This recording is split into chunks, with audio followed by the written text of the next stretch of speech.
एक महात्मा जी देश भ्रमण को निकले थे। महात्मा जी बड़े विद्वान और दूरदर्शी थे। साथ में रामदास नाम का उनका एक शिष्य भी था। एक दिन गुरु और शिष्य दोनों भ्रमण करते करते एक नगरी में पहुंचे। दोनों ने नगर के बाहर ही एक मंदिर के नजदीक अपना डेरा डाल दिया। अब गुरु जी रामदास को एक ढेला देकर कहा, जा बेटा, नगर से खाने पीने की सामग्री खरीद ला। पैसे कम देखकर रामदास ने कहा कि इतने कम पैसों में खाने पीने की भला क्या सामग्री आएगी, लेकिन उनके पास और पैसे थे ही नहीं, सो मजबूरी थी। तब गुरुजी ने कहा, इसमें जो आ जाए वही खरीद ला। शिष्य बाजार से लौटा तो उधर से बोरा भर सामान खरीद कर लौटा। गुरुजी ने पूछा, इतने कम पैसों में इतना सामान कैसे आ गया? रामदास बोला, गुरुजी, इस नगरी का नाम अंधेर नगरी है। यहाँ के राजा का नाम चौपट है। यहाँ हर सामान एक ही भाव बिकता है, चाहे सोना हो या मिट्टी। हर दुकान पर लिखा है, टका सिर भाजी, टका सिर खाजा, अंधेर नगरी, चौपट राजा। इसलिए एक ढेले में ही इतना सामान आ गया। उस रात गुरुजी ने फिर कुछ नहीं कहा। सुबह होते ही बोले, बेटा, अब जितनी जल्दी हो सके यहाँ से प्रस्थान करो, यहाँ रहना ठीक नहीं। रामदास बोला, गुरुजी, मुझे तो यह नगर बड़ा अच्छा लगा। यहाँ खाने पीने की मौज है, हर चीज़ एक ही भाव बिकती है, हमें यहीं डेरा जमाना चाहिए। गुरुजी बोले, बेटा, यहाँ रहना ठीक नहीं। ये अंधेर नगरी है और यहाँ का राजा चौपट है। यहाँ हर चीज़ एक समान भाव से बिकती है, मतलब यहाँ सच और झूठ भी बराबर माना जाता होगा। यहाँ कभी भी मुसीबत आ सकती है, इसलिए यहाँ से चलो। मगर शिष्य को गुरु की यह सलाह अच्छी नहीं लगी। वह बोला, गुरुजी, इससे अच्छी जगह कहाँ मिलेगी? यहाँ जो चाहे वो खाओ पियो, सब एक ही भाव में। मैं तो अब यहाँ से कहीं नहीं जाऊँगा। गुरुजी ने अपने शिष्य रामदास को बहुत समझाने की कोशिश की, मगर वह अंधेर नगरी को छोड़कर जाने को किसी भी तरह राजी नहीं हुआ। हार कर गुरुजी उसे वहीं छोड़कर अपने देशाटन पर आगे बढ़ गए। गुरुजी के चले जाने के बाद शिष्य रामदास रोज दोपहर चिमटा बजाता हुआ भिक्षाटन के लिए बाजार में निकलता और भिक्षा में मिले हुए पैसों से खूब हलवा पूरी, मिठाई और दूसरी पौष्टिक चीजें खाता। कुछ दिनों में ही खा खाकर वह खूब मोटा तगड़ा हो गया। फिर एक दिन वही हुआ जिसका अंदेशा गुरुजी जता कर गए थे। एक दिन किसी दुकान की दीवार गिर जाने से एक मजदूर दबकर मर गया। कोतवाल के पास खबर पहुंची तो वह तुरंत दुकान मालिक को पकड़कर राजा के सामने पेश करने के लिए ले आया। दुकान मालिक चौपट राजा से बोला, महाराज, इसमें मेरा कोई कसूर नहीं, दीवार तो राजमिस्त्री ने कमजोर बनाई थी। राजा ने तुरंत राजमिस्त्री को पकड़ बुलवाया। राजमिस्त्री हाथ जोड़कर बोला, अन्नदाता, लगता है मजदूर ने गारे में पानी ज़्यादा मिलाया था, इसलिए दीवार कमजोर बनी।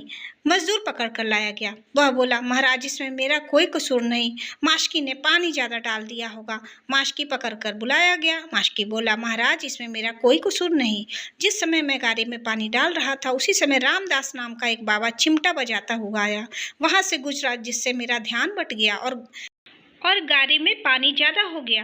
अंततः रामदास को बुलवाया गया। उस बेचारे को कोई ऐसी बात न सूझी जिससे कहकर वह अपना दोष किसी और पर डाल देता। वह अंधेर नगरी के तौर तरीकों से अच्छी तरह वाकिफ न था।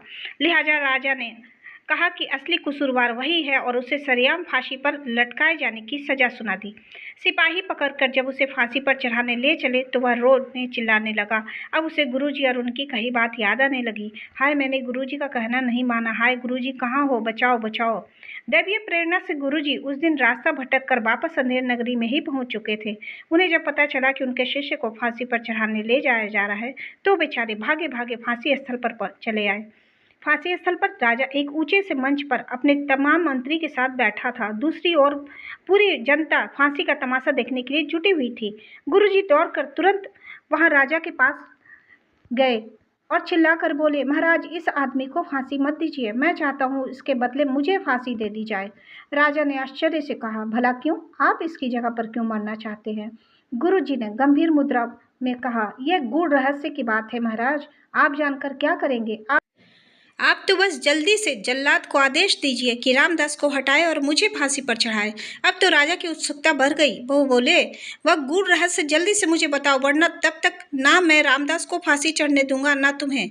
गुरुजी ने फिर राजा को टालमटोल करने की कोशिश की, लेकिन राजा वह गूढ़ रहस्य जानने की जिद पर अड़ गया। आखिरकार गुरुजी ने राजा के पास जाकर धीरे से कहा। गुरुजी बोले, महाराज, मैंने अभी अभी ज्योतिष गणना करके यह पता लगाया है कि आज इस समय की घड़ी मरने के लिए बहुत ही शुभ है। आज इस घड़ी में जो मरेगा वह सीधा स्वर्ग जाएगा, इसलिए जल्दी कीजिए, मुझे फांसी चढ़वाइए ताकि मैं सीधा स्वर्ग जा सकूं। समय बीता जा रहा है, कुछ ही मिनट शेष है। वाह जी वाह! राजा हाथ नचाकर बोला, इतने गूढ़ रहस्य की बात मुझसे छिपाकर चुपचाप चोरी-चोरी स्वर्ग चले जाना चाहते थे। जानते हो यहाँ का राजा मैं हूँ। स्वर्ग जाने का सबसे पहला अधिकार मेरा है, समझे? अब फांसी पर तुम नहीं चढ़ोगे, फांसी पर मैं चढ़ूंगा। इतना सुनते ही मंत्री बोला, महाराज मैं भी आपके साथ स्वर्ग जाना चाहता हूँ, मुझे भी अपने साथ फांसी पर चढ़ाने का आदेश दीजिए। ठीक है, राजा ने कहा। जल्लाद जल्दी से जल्दी एक और फंदा लगाओ, कहीं शुभ मुहूर्त बीत ना जाए। आनन फानन में एक और फंदा लगाया गया। राजा और मंत्री दोनों सीधे स्वर्ग जाने की लालसा में सबके देखते देखते फांसी पर झूल गए। उधर मौके का फायदा उठाकर गुरु और शिष्य दोनों चुपचाप उस अंधेर नगरी से खिसक लिए। तो बोलो ये कहानी कैसी लगी? अकल बड़ी की भैंस, सब कहेंगे भैंस भैंस, पर अकल क्या करे जब भैंसों के बीच में फंस जाए। कहानी अच्छी लगी होगी तो कमेंट करके ज़रूर जाना, लाइक करके भी जाना। मेरे चैनल पर अगर नए हैं तो सब्सक्राइब करके जाना कभी न भूलना।